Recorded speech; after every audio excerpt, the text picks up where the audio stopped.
Sizningcha eng yaxshi tarixiy ixtiro qaysi? G'ildirak yoki suv tegirmoni?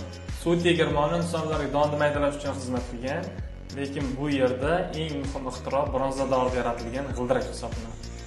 Beton yoki kamon? Beton yoki kamon. Kamon insonlarga oziq-ovqat topish vositasi bo'lgan, lekin beton bu yerda hozirgi kunda ham saqlangan, insonlar uchun muhim beton kuchli. Yozuv yoki abak? Abak qadimgi Bobilda yaratilgan, hisob-kitob uchun ishlatilgan, lekin hozir iste'molda emas, shuning uchun bu yerda yozuv. Shisha yoki soat? Shisha yoki soat. Kulinayotgan joy.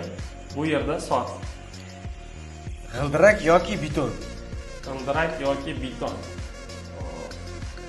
G'ildirak avvalroq yaratilgan, beton rimliklar tomonidan yaratilgan, lekin shu paytgacha muomalada bo'lganligi uchun bu yerda g'ildirak. Yozuv yoki soat? Yozuv yoki soat. Albatta yozuv. Finalga keldik. G'ildirak yoki yozuv? G'ildirak yoki yozuv kulminatsion joyda biz finalda biz. Bu yerda yozuv deb o'ylayman, chunki yozuv asrlar davomida insonlarga bilimini saqlanishiga xizmat qilgan, shuning uchun bu yerda yozuv.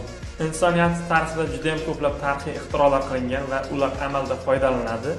Siz yana qanday tarixiy ixtirolarni bilasiz? Izohlarda yozib qoldiring.